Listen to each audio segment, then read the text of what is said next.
Hello, everybody. Thank you so much for joining today from wherever you are watching. For those returning offenders who might be like, where are you, Leon? I'm in Paris. I'm at this Ubisoft office, so thank you, Ubisoft, for allowing me to use this. Other than that, Ubisoft is not involved with this stream, as you saw on the previous slide, but just for full transparency. Thank you for watching. Thank you last time for people that joined and left a lot of comments and questions and shares and likes. Loved it. Thank you so much. Today, though, I think I say this every separate session, but we really do have a special guest for this Black Game Pro sessions. Today, it's I can't even know where to start. It's a special day because our guest has one of those resumes that makes you stop, scroll back up, and read it again because you're like, wow. Because as an award-winning actor, a voice actor whose performances have shaped worlds, characters, and the emotional backbone of some of the biggest projects out there. And the one thing about Eli Harris, he didn't stumble into this, he built it. Roll by roll, grind by grind. He's become one of those voices you hear once, and you don't forget. So let's get into it, and let me bring to the stage the amazing Eli Harris. Click, and here he is. Hello, good sir. Thank you. Appreciate that. Hey, Leon, I appreciate you having me on, man.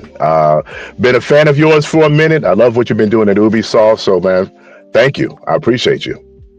I appreciate you. I mean, it seems that you are much busier than I am, so I appreciate your time. You've been flying all over the world. I've seen you post videos from Japan to New York, hanging out with Hip Hop Gamer, going to DEF CON. Oh my God, you're everywhere. So thank you for your time. I appreciate it. No doubt. I love the t-shirt you're wearing, dude. I like that t-shirt, man. Yeah. Hey, this is Julius Reeves. This is the flagship character for the game Last Flag that I'm in, which is produced by Night Street Games and Imagine Dragons, Mac and Dan Reynolds. So more news on that later as we get into the conversation. We'll get it. Before we dive deep, I kind of like, I wouldn't call it a tradition, but for lack of better words, call it a tradition where we kind of warm up the vocal cords, something that you would probably appreciate with a speed run, rapid fire. Questions, answer, no, there's no wrong answer. It's the first thing that comes to mind. And feel free to elaborate if there's a funny story to tell behind it. Of course, it's not, do whatever you want. So let's get into it. Let's loosen the vocal cords. All right. Question number 1. Once again, rapid fire, first instinct, no explanations, unless they're funny. All right. Number 1 is, what is the first role you ever booked versus the first role you ever dreamed of booking? The Wire. That's on live action. The Wire. No. You know what? Let me change that. I know it's rapid fire. Let me change that. It's fine. Nanny Diaries. The Nanny Diaries, because I played as Alicia Keys' boyfriend in that movie. Oh, really? Yeah. Okay. All right. Okay. Cool. Okay. All right. Moving on to the next one. So that would be animation or games. Games. Are you more? All right. So games makes you feel more at home. Games. I grew up as a gamer. Yeah, I grew up as a gamer. Yeah, absolutely. The Tandy Color Computer 3, the Coco 3. It started with that. Oh my God. That's way back. That's I hear you. Okay. You set the bar. Okay, I like this. Okay.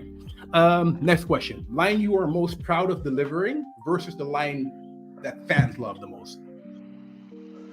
And please do the line if you remember the line, of course.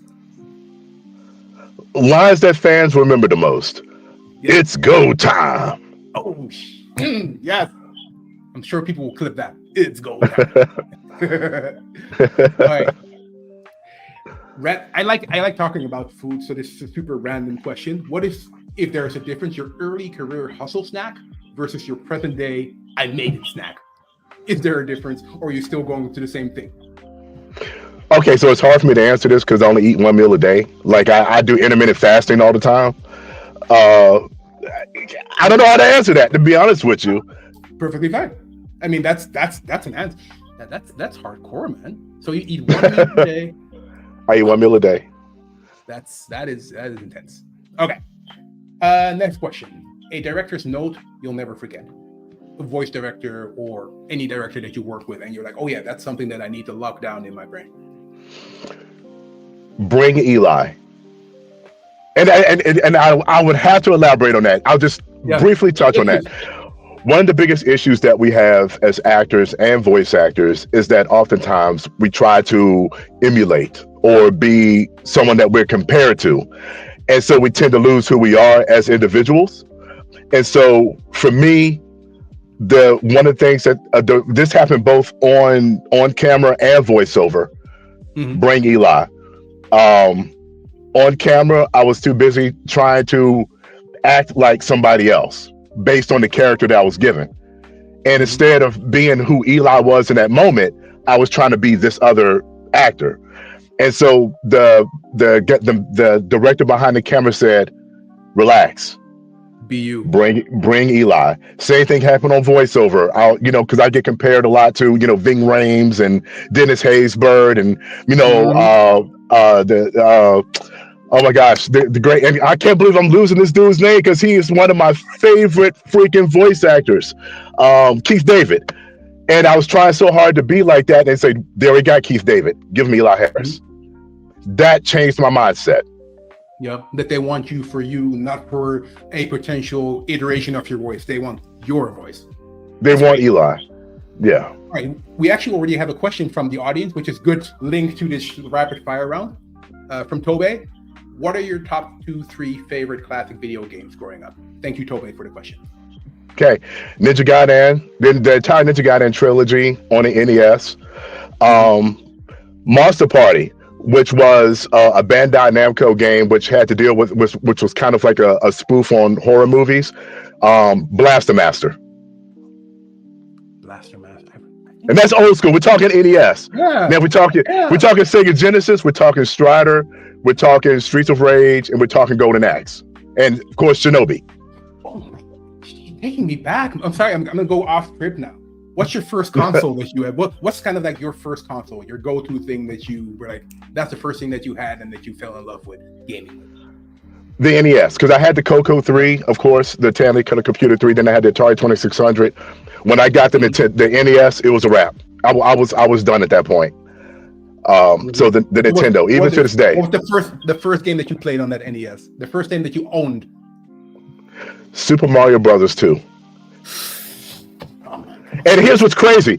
I beat Super Mario 2 before I could beat Mario 1, because Mario and Duck Hunt, it came with the system. Yeah, but I struggled with Super Mario Brothers 1, so Mario 2 was the game that I got with it. That and Hudson's Adventure Island.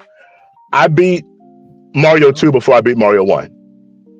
Mario 1 was hardcore, man. It was. Yeah. Wow. Yeah, you're taking me back. Duck Hunt was. I mean, I love Duck Hunt, but the Mario. That game is slept on, Leon. Is it though? I think everybody knows Duck Hunt. They do, but it's like it doesn't get the respect. Like, oh, it was a gun game and you shoot ducks, and it was the gun game. Game. It was the gun game. It was challenging, and the player 2 controller controls the duck. Exactly, which I only found out years later. Me too. All right. Let me see. Yeah, I think people enjoy your Golden Axe reference from Mata Haggis. He enjoyed that a lot, and a big thank you from Tobe for your answer. Hey, real quick, shout out to Mata. So Mata and his team at the time gave me one of the first game that I was actually the flagship character of, which was Superfuse, which was done by Stitchheads and put out by Raw Fury. That was the first game. It was an ARPG, Diablo inspired, comic book inspired game, and they were the first ones to allow me to have a say in the script and the character dialogue. Mm-hmm. And they flew me out to GDC when they announced it. They were the first ones. That was the first GDC I ever went to, was them flying me out to that to promote Superfuse. This was during COVID. Okay. So like 5-6 years ago. Yeah. That's what we're going to dive a little bit deeper in the process of how that works, because I'm super interested. I always say that I've been working in gaming, in video games for almost 20 years, but I'm on like the communication corporate side. I don't really do the production of the game. So I learned so much from talking to people like yourself or Natalia last week about what the actual production process is. So we're going to dive deeper in that in a minute. I see a comment from Keisha Howard. Sugar Gamer. Sugar Gamer, that's my girl. Keisha's my homie. Yeah. She says Duck Hunt ain't slept on. It's just old. It's old. She would say something like that. Yeah. All right. And we get from Matt a response. He said, "I love working with you. It's so much fun to collaborate. You brought such passion to that role, heart." So I think you did something. Thank you, you're doing a lot of stuff, which is actually a good segue into the actual part of the interview part. I think we're warm. The vocal cords have been warmed up. So let's talk about the path of you getting to where you are now. So what I really want to do is the origin, the first spark. So take me back to the beginning, like not the credits, not the accolades, but really the moment that you realized that voice, your presence, that skill of yours was actually a doorway. What was that first moment? When did that happen? So when I was younger, in my as I went through 13, 14, 15, of course, people would comment on my voice at the time for different reasons, obviously. And it's not something that I really paid too much attention to until later on. Probably when I started doing film and TV. So I started off in theater as a kid, and I did a little bit in school. I wasn't consistent with it, but I did it throughout school. After I got out the military, I had told my wife, I wanted to get back into the arts. Like I wanted to be an architect and whatnot. And I worked for an architecture firm, but it didn't work out. So I felt a part of me was missing. So I wanted to get back into performing arts. And so I did a little bit of theater again. Then I got into film and TV. It was during one of the auditions where I auditioned for this show that was in Philadelphia called Hack. It was about this guy that's an ex-cop that was a cab driver, played by David Morse. And that casting director, you got a beautiful voice, because of the way that I delivered my line. I'm like, thank you, that's professionally when I first heard something about my voice. Fast forward past that, I decided to do video games. And that's the whole reason why I got into voiceover, was to do the video games. But, and sorry, oh, no, go ahead. At that time, I was represented by Shirley Faison, which is, Donald Faison. Everybody probably knows who Donald Faison is, the actor from Scrubs or whatnot. His mother used to be my agent. And so Shirley Faison used to represent me. And she said, "You got a wonderful voice. Have you ever thought about doing voiceover?" And I was like, yeah, I haven't really thought about that. She said, "That's something that you should look into." I'm like, "Okay, can you represent me for that?" She said, "No, I don't represent voiceover. I just do film and TV." So I would have to find a totally different agent for that. And getting into that, which I'm sure we'll get into later on in the interview, was a daunting task and very difficult, because film and TV does not translate over to voiceover at all. It's like starting over, regardless of the accolades that you have, unless you're A-list. Yeah, because of course there's a difference between voiceover and voice acting, right? Absolutely. Yeah, exactly.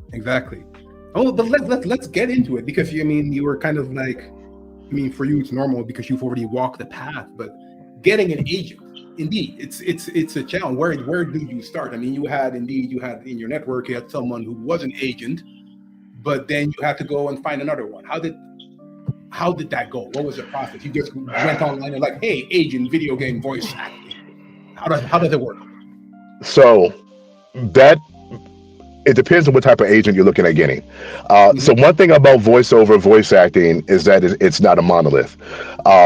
Depending on what you want to do in this business will determine the route that you take. So for instance, you don't necessarily need an agent to do corporate narration or anything like that, or those type of things. You would go to the business themselves to market yourself. And or if you got somebody that's connected to to that part of the industry. You don't necessarily need an agent for that. It's a catch-22. It was a lot more simpler when I first got into it as opposed to now. Now it's just ridiculously difficult. And this is without the AI part of it. So if you're looking, a lot of people get into this looking to do a lot of the shows and stuff that they see on TV, not understanding that you're going to have to get with agents like creative artists, AVO, DDO, Atlas, those upper echelon agencies to get cast for that. Outside of that, it's going to be a lot of indie work. So part of what you have to do, and I think people have to understand, is there's some work you're going to have to do where you might not really get paid for it in order to build up your resume to show what it is that you can do, because you're not going to be able to attract anybody or anyone that's going to be willing to invest their time and effort in marketing you if you don't have work to show that you can do that level of VO. But I think also now you're able to market yourself a lot better, because now you're able to do live streams. You're able to put stuff out on Facebook, Instagram, Twitch, Twitter, whatever. You're able to market yourself. And a lot of it now is self-marketing. Even if you do have an agent, they want to know, what is it that you bring to the table for me that will make me want to work with you to get you heard in front of the people that I have relationships with. Now, my path is a bit different, and we can get into that too.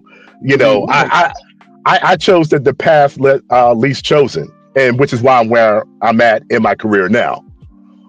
Okay, well, so let's dive right into that path of the least chosen path. I mean, from military to voice acting / voiceover.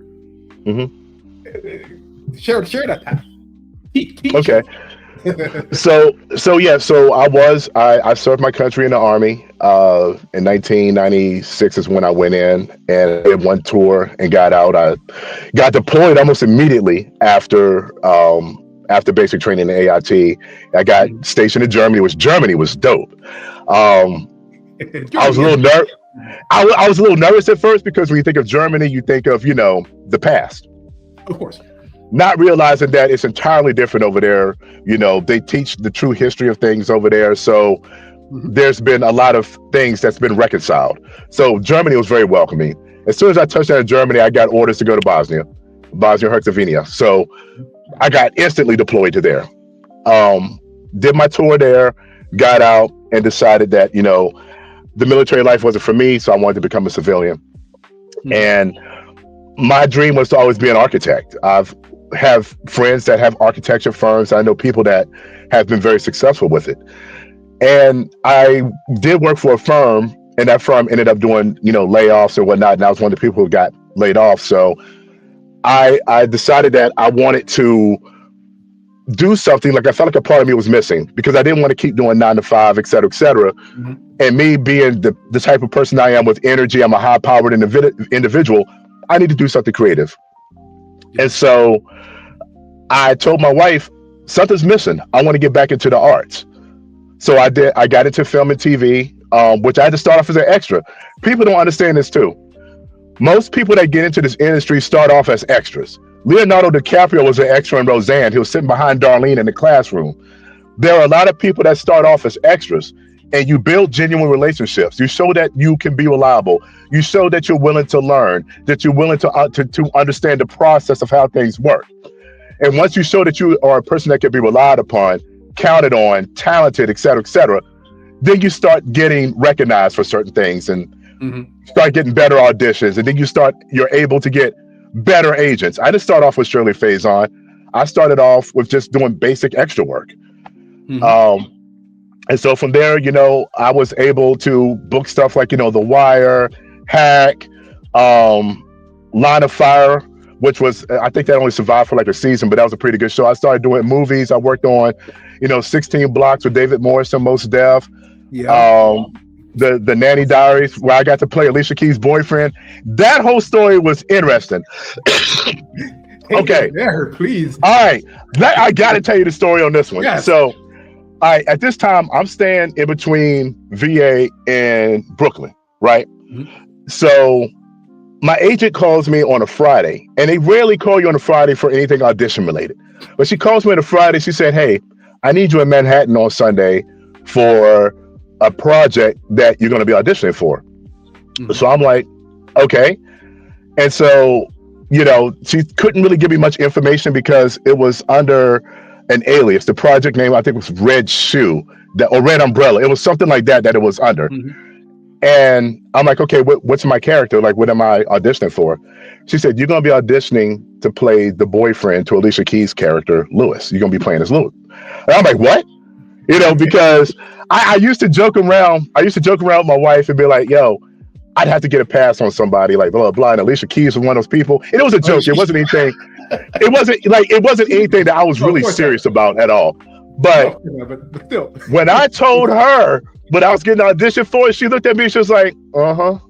The look that the women get like, uh-huh. She was like, I see you. Yeah. Like, all right, now it's on. And so, it's all in jokes. It was all in lighthearted humor. And so we get there. I get to Manhattan, and there's like 5 of us there. Like, and to be fair, I'm not the 6'4" model type dude. That ain't me. I'm your 5'11", muscular, everyday dude. Mm-hmm. So I'm looking at all these casts that they got, and I'm like, okay, I don't know if I'm gonna get picked for this one, just because of the caliber of dudes I saw there. Pause. But there's the caliber of dudes I saw there. So the shuttle comes, picks us up, takes us up to Uptown, and we were around all these brownstones and whatnot. And so like the whole crew and everybody over here, whole setup. And so my agent comes over and she's like, okay. I'm like, so where's my lines at? Where's the script, blah, blah, blah. She said, oh no, we're not doing lines. This is going to be a meet and greet and you're going to get picked off of your vibe and energy from Alicia. I'm like, all right. Right. So I'm a person where I'm not starstruck because I've worked with Matt Damon. I've worked with a lot of people. And so Matt Damon's cool as hell too, by the way. But I don't really get fazed like that. So first Scarlett Johansson comes out of the brownstone, and she was a lot shorter than I thought she would be, but she was really freaking nice. Greeted all of us and whatnot. Then Alicia Keys comes out, and I'm like, this aura was around her. Like, she stepped out with this radiant smile, and there was this freaking glow around her. I'm like, like, so she comes over, and all these other dudes, they kind of get in front of me, and I'm just like, it's whatever. Mm-hmm. They're landed on thick, what I'm saying? Like, how beautiful she is, talented, blah, blah, blah. Me, I'm just like, when she finally got to me, and she looked at me, I said, I'm Eli Harris, pleased to meet you. She said, I'm Alicia. I said, nice to meet you, Alicia. Kept it moving. Mm-hmm. So that night, I'm chilling at the spot up in Brooklyn, mm-hmm. and I get a call from my wife, and she was like, congratulations. I'm like, congratulations on what? And she said, you got the part. And I said, I did? So my agent got the numbers mixed up. She had my home number mixed up with my cell phone number. Mm-hmm. So she called your home. She called, and she answered it. So she's like, I know you're happy. And I'm like, yeah, I'm glad I got booked, didn't want to make it more than what it was. So I called my agent. She's like, we need you on set by Tuesday, blah, blah, blah, wardrobe, et cetera, et cetera. Mm-hmm. All right. I'm going to try to wrap this up because I know we got a lot to talk about. We're writing. And so I get to wardrobe. Oh, there's a story within the story for this. So I get to wardrobe. They fit me and everything, blah, blah, blah. So then they tell me where I need to go for holding for the set. Yep. Now, they sent me over. It was this church that was off the street, across from where we were going to be filming at. They sent me over to this church, and over there, is the holding area where, the extras are, et cetera, et cetera. I ran into this dude that I did a project with for Monk. The series Monk? Mm-hmm. With Tony Shalhoub. All right. So this cat did something real foul. Like, he stole some stuff from me. And I knew that he did it. And when I confronted him about it, he lied about it, et cetera, et cetera. And I let it go because I'm like, I'm not going to sit here and rumble with you over the Ross. It was the Ross Reports. And if anybody in the industry knows, the Ross Reports was basically like the actor's Bible. It lets you know what productions are being done, casting agencies, stuff like that, production houses, et cetera, et cetera. And I let it go. And he was like, "Oh, so what you doing, kid?" Like blah blah blah. And I said, "Well, I'm here to play Alicia Keys' boyfriend." And he looked at me like, "Yeah, right, N-word." You know what I'm saying? Like, you know how brothers talk with each other. He's like, "Yeah, right, N-word." Like I got something to lie about. So I'm standing there, and right after that, the AD runs over to me. "Eli, we need you on set now. We gotta get you to your trailer, blah, blah, blah." I looked at the old boy, I said, "Gotta go." And he said here, so here's the crazy thing about it. So there's a lot of paparazzi there that day, taking all kinds of pictures. You can see the back of this kid's head when Alicia and I came out to Brownstone together, and he's standing there like this. It is freaking hilarious. I love it, man. I love it. Alicia couldn't have been the nicest, man. Like, the way you see her is the way she is. She is the most down-to-earth person, one of the most down-to-earth people that I've worked with. And the crazy thing about it was her assistant went over to my casting director. She said, "You know how Eli got cast?" And she was like, "How?" Because he's most like the type that she would deal with in real life.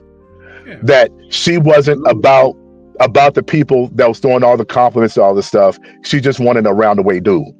And I fit that. What you see is what you get with me.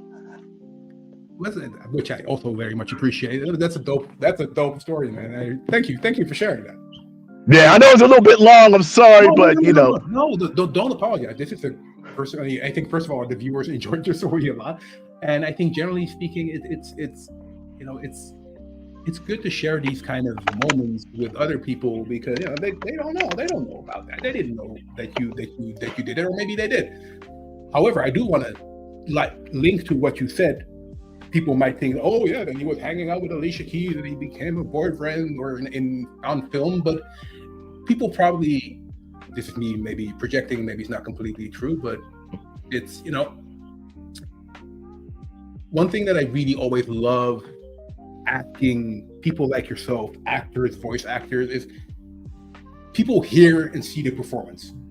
That's what they see. So they see you indeed on screen, Alicia, or they see you voice an amazing character in a game, but they don't see the work underneath. And that's what I want to kind of dig in a little bit deeper, because people nowadays think it comes easy. Like, "Oh yeah, of course he was with Alicia Keys doing this stuff, and of course he knows Matt Damon, and of course. But I because I know it's not that easy. What is one part of the craft that you have that people seriously underestimate? So I'm gonna give the on-camera side and the voiceover side of it. Yes, please. People think that once you work with these people that you have a relationship with them. You don't. I saw Alicia Keys one more time after that when she had an album release party that I was invited to at Webster Hall. Past that was it. I had no more contact with her. Same thing with Matt Damon. Matt Damon did me a solid, and I will say that because when I worked with him on The Departed, he did me a solid by taking a look at an independent project I was working on. Obviously, he didn't pick it up, but he honored his word and taking a look at it. I don't talk to Matt Damon anymore. There are some people I still have relationships with, like my boy Kwame Patterson, he was Monk on The Wire. He did Ray Donovan, and we're friends. But for most of us, there's no relationship there afterwards. You work it and that's it. On the voiceover side, people think it's something as simple as being able to get a mic, and that's it. You get a mic and you're doing voice impersonations, or I can sound like this individual. Majority of the voice work we do is not a sound-alike. Most of the voice work we do is not impersonations. Majority of what the biggest part of what we do, because with voiceover, our voice is really only 10-15% of this industry. Everything else is performance, being able to read and interpret script, take direction, knowing how to record properly, because a lot of stuff you do now is remote. Having the proper equipment, understanding where mic placement is, understanding proper breathing techniques, understanding how to do inflections on certain words so that you're not overdoing something or overdoing something. You don't want to oversell or undersell.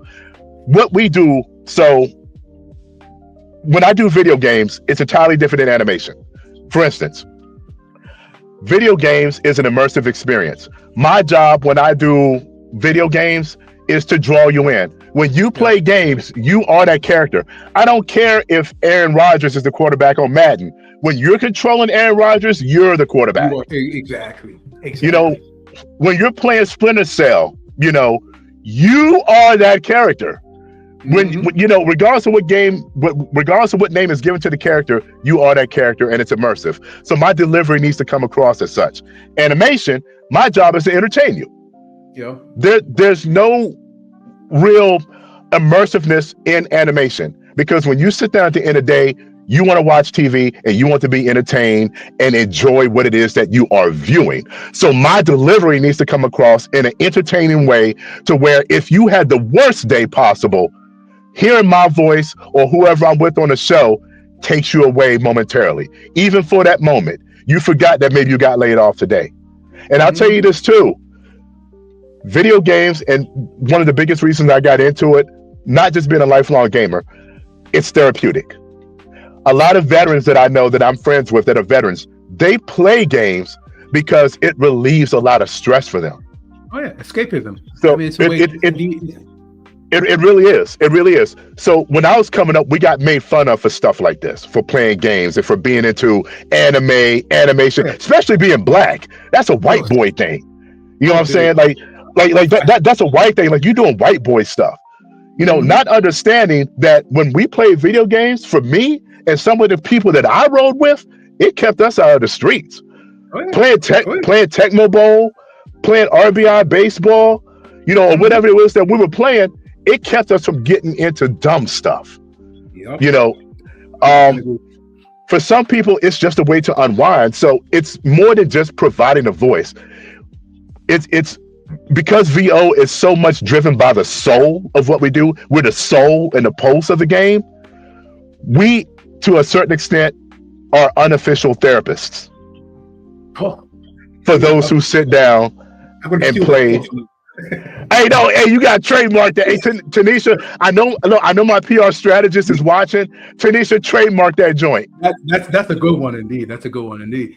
I mean, your answer is kind of, I think you already answered my next question, but it's something that I do want to emphasize. Like, what is the thing that makes great voice acting great, but rarely gets talked about? Indeed, it is, how do you embody that voice, right? Or what do you think the answer to that one is? Or did you already answer that? Being able to connect. Yeah. What people, when they sit down for any form of entertainment, they want to be able to connect with whatever that medium is. So if a person is watching K-pop Demon Hunter, they want to connect with that. They know what they're sitting down and watching and going for, or what their objective is. They want to be entertained. When a person sits down and plays a game and they delve into, you know, the game, they want to feel like they're a part of that world that they're playing.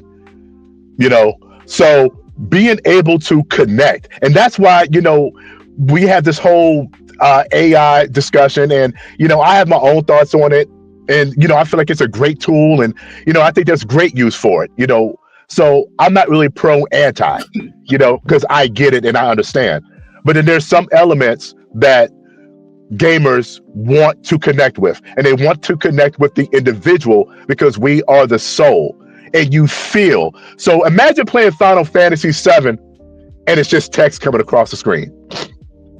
No matter how good the visual is, no matter how good the animation is, no matter how good the action is, you ain't gonna feel a darn thing if that voiceover ain't in there. And the delivery has to be on point. You have to be able to connect. So for me, it's being able to connect, and that's what voiceover does. I got a commercial on TV right now for Hormel. I voiced the Black Label Ready-Made Bacon commercial. It's been on for like 2 years now. Still reaping the checks from it too. Thank you, Hormel. But nice. But the voice for that, it's like, it's late night, you're fixing some bacon or whatever.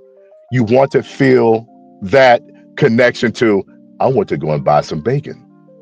You know, I'm hungry. The sizzle of that bacon sounds good. You see what I'm saying? I heard so yeah. I snuck a little bit of that in there, but yeah, fry that joint up. But no, people they just want to feel connected. They want to feel like that this person, this voice, whoever it is behind this character, understands me. They understand what I'm going through at this moment. That's another great quote. So, but when did you start feeling that own evolution, that shift from I'm finding my voice to I know exactly what I bring to the booth, or how I'm gonna like tackle this specific topic? When did that happen? Because that probably didn't. That I mean, unless you were born with the with that feeling of I got this shit. When did that evolution happen for you? Once I decided that I wanted to do it. Uh, Once I decide that I want to do anything, I'm full speed ahead. Like I'm fully immersed. And anyone that I've worked with, whether if it's Mattis who had chimed in, or anyone that has tuned in that I've worked with, they know that when they work with me, they get 110% effort, authenticity, no fluff. I make sure I have a full understanding of what it is that my client wants, and I give them what they're looking for. And oftentimes they'll, and this, oh my gosh, this is what I love about some of the clients, particularly when I'm working with indie devs. And I've worked with, of course, I've worked with Activision. I've been on panels for them. Shout out to Angela Penny Scott from Activision, who got me on the JCSU to speak on stuff, voiceover concerning them. Helena Imperial and Michael Majetti and all of them. Dan Goldberg. I'm sorry, I'm just sitting here doing shout outs for Activision, but that they allow me to have a voice and bring authenticity to my character. So when people hear me in different games, they're like, that's Eli right there. Because only Eli would say something like that, or only Eli would deliver something like that. And they have that connection. And that's your USP. That's indeed, that makes you the voice. They want your voice for that, which I think is, that's super powerful that you managed to, from the moment that you were like, no, I'm doing this, that you also embrace that. Like, okay, no, I'm doing this. And that's being authentic. And that's the thing. Yeah. When you deal with people, they can tell whether you bullshitting or not. Excuse my language. I apologize. They can tell whether if you're BSing. No matter how much of a front people try to put up to get into the door with somebody or to try and quote unquote forge a relationship, they can tell if you're trying to get something or cipher something out of them. With me, I come as I am. Like I'm all about, of course, connecting so I can work with you. But then I also want to see what can I do for you?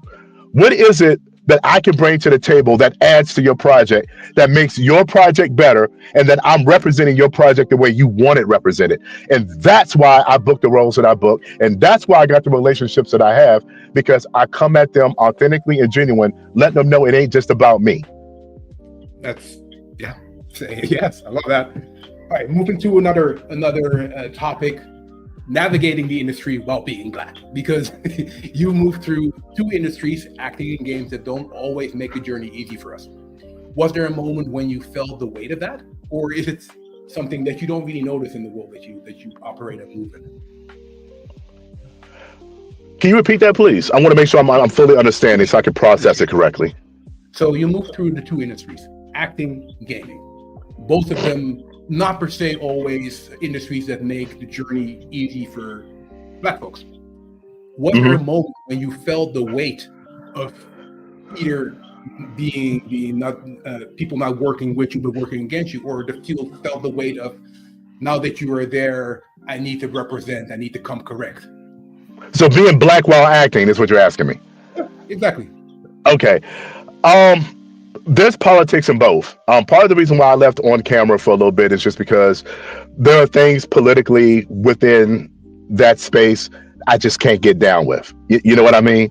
Yeah. There's things that I have seen and things from people that I know things have happened to. So it's just some things in that world I just couldn't vibe with.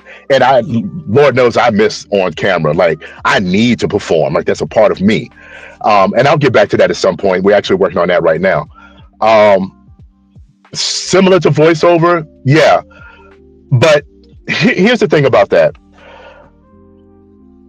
When you're connecting with people that are authentic about what they're doing, and they know that you're authentic, those barriers become irrelevant.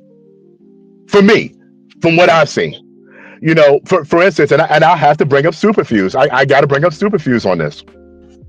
One of the first things they said to me with them being based in the Netherlands was, we are a bunch of white guys from the Netherlands. We don't know anything about your culture outside of what we've seen in the movies. If anything in this script is considered stereotypical or against your culture, let us know and we'll fix it. That, to me, told me, one, it mattered to them to get it right. It mattered to them to make sure that they're not disrespecting anybody's culture. And so we worked together on the dialogue, on the lines, and they had a lot of this stuff wasn't far off. It really wasn't. Just some tweaks here and there. Same thing with Last Flag, working with Mac Reynolds on that. Mac exactly, and you would think a person that is part of Imagine Dragons, they would have this ego. Not this dude, not Mac, not his team. Mac made sure, one, that I felt at home and comfortable. And he said to me when we were in the session, bring you. Because he wanted to make sure that my character wasn't a caricature. You see what I'm saying? He wanted to make sure that Julius Reeves wasn't presented as, some type of Sambo type character or whatever. He wanted to make sure that it was represented properly while having a hint of entertainment in it. And I was able to bring what I bring to it. And same thing with Starship Troopers. Same thing with No More Room in Hell 2. A lot of these devs have allowed me and gave me permission to bring authenticity to it. So when you ask me that question, I can't say that I've seen anything per se that made me feel that it was racially motivated. You know what I'm saying? But I can say with majority of the people that I've worked with, and this includes AAA, this includes Activision Blizzard, I've never once felt like that my skin color either gave me or took away a position. I felt like that they worked with me based on my credentials, my resume, my work ethic, and what I bring to the table. Exactly. And it doesn't matter what color your skin is, because and that's me. That's my experience. I cannot speak on anyone else's experience, because other people colleagues have experienced different things. Now, mind you, it also depends on who it is you're choosing to network with and deal with, what conferences and conventions and stuff you choose to go to. I choose not to go to certain things because I know what it's about, and I'm not going to be that token. That's a good point.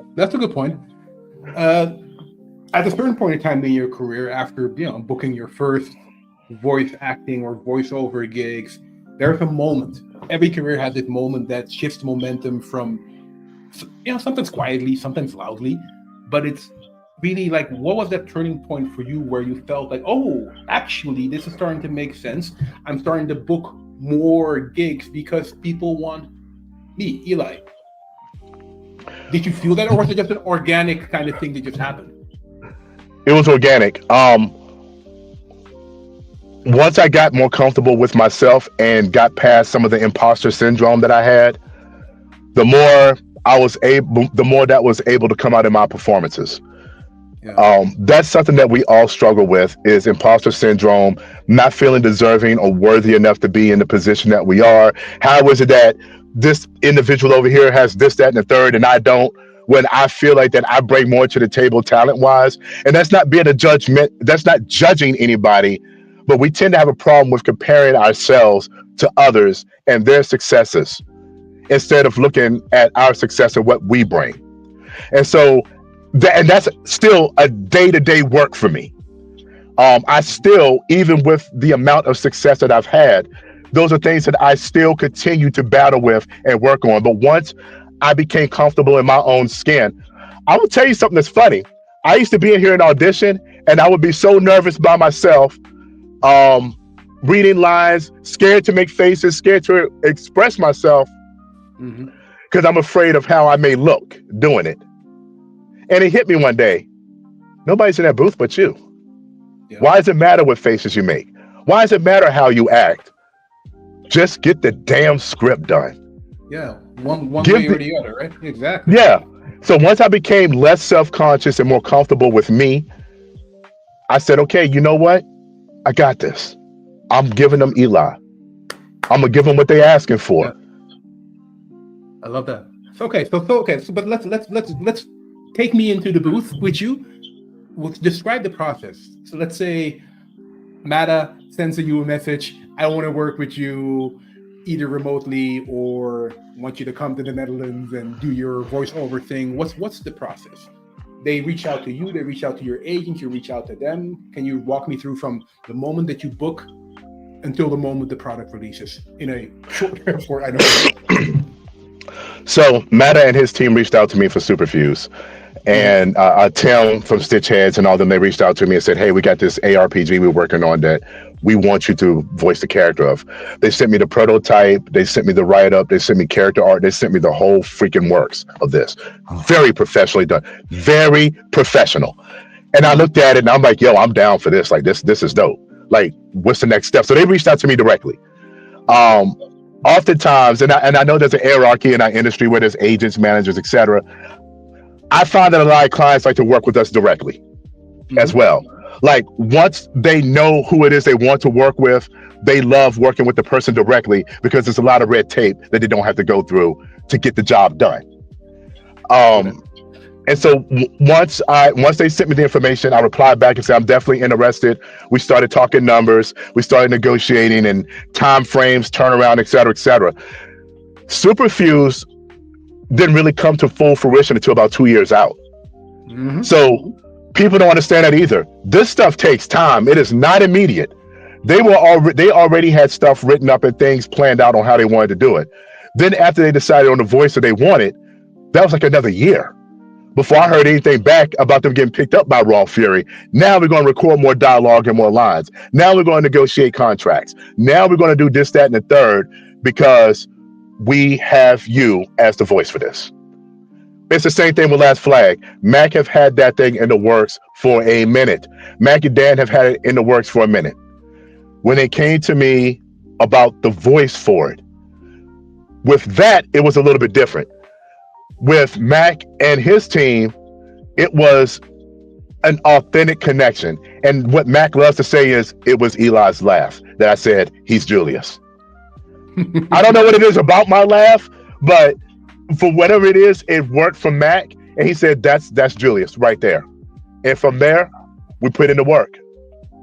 They just felt it. They felt it. Yeah. You were Julius. All right, hit me with that laugh if you can. Can you bring it up on like a map? I don't know which laugh it was. So I mean, I guess like, I don't know. Like, we were in a moment of conversation, and I think Max said something funny, and it just came out. So I don't know if I can emulate that laughter. That was just an in the moment thing. Exactly, it's a real kind of thing. These are the best moments. Like then, like you said, you bring your authentic self, your authentic laugh, and people are like, "Oh shit, I want that! I want that! Yeah, that's dope. That's dope." So I've read we're 12 minutes before before closure. But I've read that you started working with your son doing voiceover gigs as well. Is that something you can elaborate on? Because that's honestly one of the coolest things I've ever heard. Yeah, so I both of my sons, but the youngest one, he's super talented. Noah said, we always have talk with our kids about what they want to do in life, what they want to be. And Noah said, I want to be like you. I want to do voiceovers. And I'm like, are you sure? Because it requires this much discipline, dedication, et cetera, et cetera. And I put him through the grinder. When my kids tell me, or anyone that I work with tell me they want to do something, I don't play with it. It's business. I don't got time to joke with you. So I made it clear to him, this is a serious business. Put him through the grinder, and he killed it. We've worked on projects together. We worked on a project with Whoopi Goldberg. The series was called Poof, an animated series called Poof, which was done by Josh Bullock and Matt White and their team. And we've worked on, Noah has worked on Triple Z, the video game Triple Z, Tuttle Twins, which we've both been a part of, Kimbe, which is another series that he did. So yeah, he might actually end up being better than me because he's just naturally picks it up like that. And he's and like me, once he gets in that booth, it's all business. And generally sessions don't last long with him because he knocks it out the park. And he has you as a role model, dude. Come on now. It's like he can learn from the best. Having a cool dad with a cool voice that can teach you how to do it properly and be your authentic self is something that is extremely valuable. So yeah, I love that story, which is also a good segue to my next question when it comes a little bit when it talking about legacy. Because one thing that really, in my opinion, stands out about your career, Eli, is that you're working in emotional clarity. Characters feel lived in. The choices feel intentional. And when you think about the future, the roles that you want to play, the impact that you want to leave, what does that legacy look like to you? Man, one, I already feel like I have a decent legacy because I have my kids following in my footsteps or what I'm doing. Exactly. Yeah. Um, there's some franchises I really want to be a part of. I'm not gonna lie to you. We got a chance to build a relationship with Koei Tecmo Team Ninja, which Oh my while we were goodness. out at TGS, we got to meet with Shibata-san and his team. I've been a lifelong fan of Ninja Gaiden since 1988, since the arcade. When it was a beat 'em up before it went to the NES, it became the hack and slash. Mhm. Um, I wanted so bad to be a part of Ninja Gaiden 4. I'm not even gonna lie to you. But of course, we have a relationship with them now. Things are working out, and also with an event we got coming up, we have someone from Team Ninja that's gonna be a part of a panel that I'm doing. Splinter Cell is another one. Oh my God, Sam Fisher, Ooh. man. I have every Splinter Cell. When they first announced Ninja Gaiden in 2004, 2005 at Tokyo Game Show that it was coming on Xbox, I'm like, I'm getting an Xbox.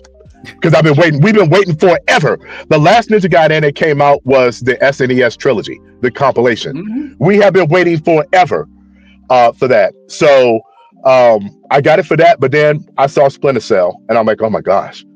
I got every Splinter Cell there is. I got the freaking remote control airplane that came with Blacklist, right? I'm so jealous, And man. I know now they got the series. I'm like, oh my God, I've got to be a part of like something with Ubisoft. Like, Let's put it out in the ether. I know maybe some Ubisoft people might be watching. There might be. I think there's a season 2 announced for the Splinter Cell TV show. Yeah. It could be fun to have you in there as well. and the other legacy piece is Sega. So it's crazy, right? Because I'm a Nintendo fan. I grew up on Nintendo. One of my good friends introduced me to Sega. When I played Strider, I was like, oh my God. The first Strider, I couldn't stay off of the sticks. Like, I'm going to his house playing Sega because of Strider. And then, he has Revenge of Shinobi. He has Golden Axe, which I use Gilius Thunderhead. I love Gilius Thunderhead. He's the dwarf. And Streets of Rage. So I'm like, okay, I'm kind of like betraying now because I love Sega. Like, now it's both. It's really both. Like, I can't pick one over the other because both of them have great properties that are unique to the company itself. A lot of people think of Sonic. I think of Shinobi. I think of Strider. I think of Golden Axe. I think of Streets of Rage. Streets of Rage, my God. And we may have some news coming up soon about them as well.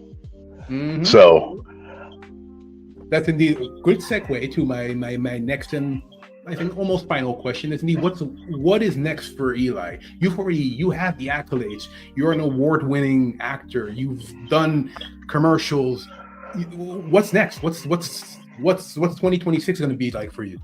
Oh man. All right. Well, I want to finish off with 2025 first. Next week we're going to be at GamesBeat. And I have a panel. Last year we were invited to GamesBeat. GamesBeat, if anyone don't know, is a very exclusive event that tends to be C-level, major heavy hitters that's ran by Dean Takahashi and Gina Joseph. Yep. And Dean is a great dude. We connected with him when we were at TGS too. But we were part of the crowd last year. This year, Dean came to us and we told him we have a panel suggestion. It's something we want to do that hasn't been done at GamesBeat. He greenlighted what we're doing. And when I tell you that the panel that we have put together is going to be fire, y'all going to have to show up. It's GamesBeat Insider Hollywood next week. December the 11th at the Grammy Museum, which is going to take place before the Game Awards. Because, of course, we're going to be at the Game Awards, too. Shout out to my PR strategist for getting us the bomb seats for that, too, and through her connections. Shout out to I'm very excited about this panel because we have some very special guests on there. Very, very special guests. And ironically, one of the guests, we actually communicated back and forth on Instagram because he saw something that I did at TGS for Ninja Gaiden, and I saw something that he did for Ninja Gaiden. So there was a mutual respect there. And I had no idea he was part of Team Ninja. And we got something special with Riot. So with Riot Games. So I'm very excited about that for next week. Mhm. 2026, we got some things lined up that I cannot talk about at all. Tanisha would get on me if I even gave a whiff of some of the stuff that was going on. But just know that there are some conferences, some major conferences that we're a part of with major devs, major publishers that we're doing stuff for, that we're going to be speaking on, IPs and stuff that we're going to be a part of. So I'm very excited about that, and I am working on a series right now. We're going to work on a series. We planned on starting some of it when we were at Tokyo, but didn't get a chance to because we fielded a lot of meetings, and like we met with Team Ninja, Sega, and all of them out there, so we didn't have time to start on it out there. But Mhm. next week in LA, we're starting a new series that will be announced that I think people are really going to enjoy. Man, you're really good at creating FOMO. I am so sad that I can't make it to LA next week because I would have loved to see what you would bring to it. Oh I would love man, to have you, man. I would love to have you. You'd be one of next my year. plus ones. Pause. Appreciate. Yeah. It's all good. It's all good. Oh god, there goes my headphones. I only need one. Um, a comment from Chris. Compliments to you, Eli. Just wanted to say I appreciate the time you took to talk with me concerning voiceover and how the move is shaking the business. A big believer in giving people their flowers. So thank you, sir, from Chris Ackwarn. So Chris, I appreciate that, man. And I do believe in when I first came in, there weren't a lot of people that helped me, to be honest with you. Sad to say. But there were a lot there was one particular individual that did take time out to talk to me and help me to understand how the industry works. And he always chooses to remain anonymous because, some people they do things just because, yep. you know. And so because that gentleman blessed me with knowledge and an understanding of how this works. When I know that someone is serious about this business, I don't mind taking time out to talk to them. And Chris was one of them who really showed that he had a passion for this business and didn't see it as a hobby, but really wanted to get into it. So I took the time out. So you're welcome, Chris, and I appreciate that. I mean, it's so cool that someone on your level and your status in your career, your spot in your career, that you're still open, sharing knowledge. First of all, during this session, thank you for that. But also that you seem extremely approachable for people if they, if they just approach you in the right way, instead of shrugging them off and be like, nah, no, leave me alone. I love that. That's really speaks for you value. It's really dope that you do that. I appreciate it. It ain't hard to be kind. Like I don't understand the complexity and the difficulty for some people where it seems like it's pulling teeth to be freaking nice. It ain't that freaking difficult to do that. You know, to me, I'm like we breathe the same air, we eat the same food. Like, there's no reason to be an asshole. Like, there's no reason for it. Like, what do you get out of that? So for me, if I know someone is serious about something and somebody is really hungry and passionate about it, why not drop some jewels? Why not? It's not gonna hurt me. I agree, but we need more of you, and I'm happy that you're using your platform for good instead of just for you. And Thank you. it's a commendable thing. Final question: if there is a young black actor of any color, voice actor listening in right now, unsure if they belong, what is the one thing that you want them to take away from this session that we've had? Be you. Find your voice. Don't be like anybody else. One of the things that I tell people when I talk to them is you need to figure out what it is that you want to do in this space. Video games is different than animation. Animation is different than commercial. Commercial is different than promo. Some of it is voiceover, some of it is voice acting, but they are two totally different things. You have to find your voice in this business and make it your own. Carve your own path. That's what I did. I didn't follow what other voice actors do. And there's a reason for that. Yeah. Find what works for you. And now you have every tool available to you to market yourself so somebody can find you and invest in you.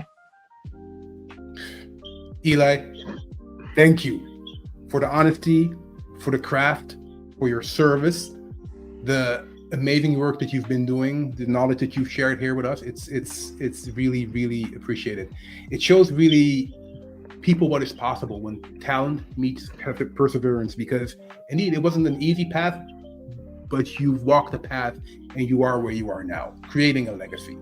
And that is Do really I, what Black Game Pro Sessions is about. And I appreciate that. thank you, Leon. Do I have time to say one more quick thing? Dude, we can stick around for a few more minutes if you want. It's all No, I good. mean for live stream, because this is a message that I would like to put out there. Please, yeah, go. All right. So, and this is not something that I talk about a lot. Um, my acting work, my on-screen acting work dried up at some point. Mhm. And I went through a point of depression. And it was hard for me. Yeah. And my wife, I remember for that one Christmas, I wanted a Nintendo Switch because that's what would make me happy. Mhm.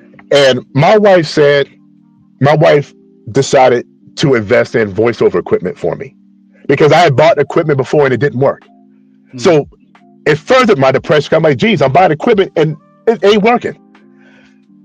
Christmas comes around and instead of a Switch, there's these boxes of microphone, preamp, new laptop, all this other stuff. And I'm like, damn it, I wanted a Switch. She said, with the money that you're going to make from voiceover, you can buy 100 Switches. The fact that she invested in me like that and believed in me that much made me grind so hard Of course. that I more than paid back what she invested in me.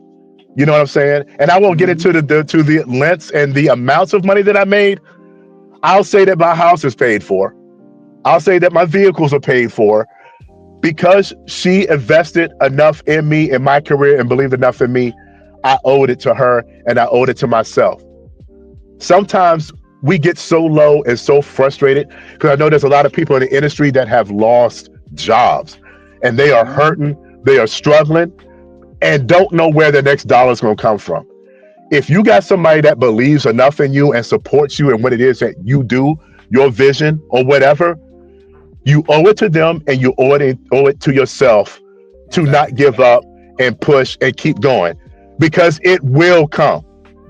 I don't share a lot of personal stuff about me like that, but that's something I felt the need to share that I felt that somebody may need to hear because these are really dark times in our industry. Yeah. There are companies that are closing down. There are IPs that are getting canceled. Some that I was looking forward to playing. You know, there are a lot of people that are losing stuff. And my message to them is somebody believes in you. Get out there, continue to push, continue to grind, continue to drive. Our business is ebbs and flows. Yep. And we got to roll with the wave, whether if it's down or up. But you're going to get to where you want to be. Ah, man. Thank you, dude. That's all I got.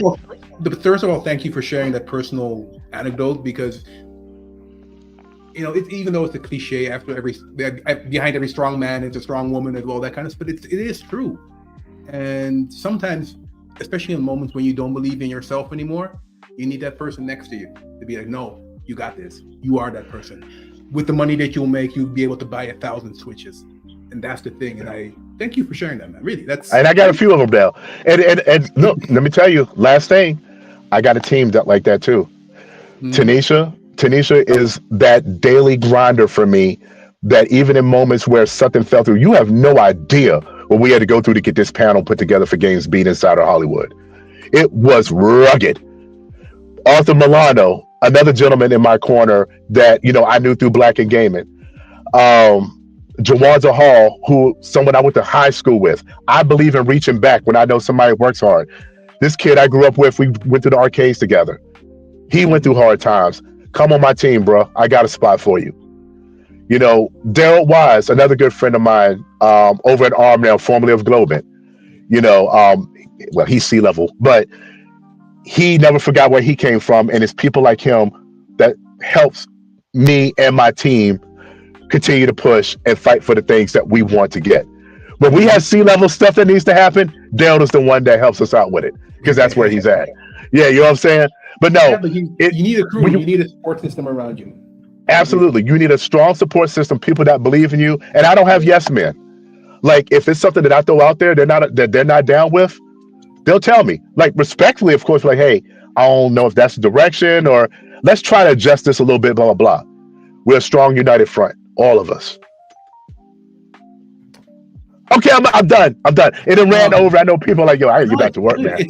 it's all good. I mean, I think people would rather listen to your, first of all, amazing voice, but also your amazing stories, because there's a lot of knowledge that you're sharing. I don't think people even got everything, because you really shared a lot of knowledge here, and once again, it's appreciated. But indeed, maybe people need to go back to work. Oh, actually, we got a final message to conclude with from Floyd. The best talk ever. There you go. So thank you, Eli. Thank you, Floyd. Yo. Oh, go ahead, bro. Go ahead. I'm sorry. No, go ahead, Leo. No, please. I was just rambling. Floyd is an example of a person. I had never met Floyd in person before, prior to Summer Game Fest, if I'm not mistaken. And when we were leaving the whole IGN thing to go to the Last Flag LAN party that they threw out there, Floyd came up, knowing that we were waiting on an Uber, or trying to find an Uber, and we couldn't find one. He was like, where y'all headed to? Mike, we're going to go to this LAN party for Last Flag. I got to go out there and promote, do interviews, blah, blah, blah. He was like, we'll give you a ride there. I got you. Didn't ask for gas money or nothing. It wasn't like, oh, okay, I'll see you there. Because people will do that. Now, Floyd came up and was like, yo, we'll give you a ride. No problem. The kindness of his heart, non-transactional, didn't expect it. Yeah, but that's how people should be. So and that's what I mean by having genuine relationships. Yep. When people know that you are a real person, that you're authentic, they sense that energy. Hip Hop Gamer says that all the time. Even in our interview, Hip Hop Gamer talks about that all the time. And he even brought that up when it comes to me. Genuine people know genuine people. Yeah. He also brought it up in the session that I had with him, and I totally agree. And and we need to create an ecosystem around us of genuine people that want the best for us, so that we can help uplift each other instead of tearing each other down. And weed out the BS. It's nothing personal, but you got to weed out the BS. Exactly. And weed out the yes men or women. Absolutely. All right. Once again, let's wrap it up. I think we could have been, I think we could add another hour here in talking, but thank you for your time, good sir. I am sure we're going to get you back one of these days, because I think, there's a lot of stuff still that I would love to ask you. We didn't even talk about your Black in Gaming Gerald Lawson Award that you got. Oh, Lord, yes. That's for a different session. That's for a different one. And shout out real quick. I'm sorry.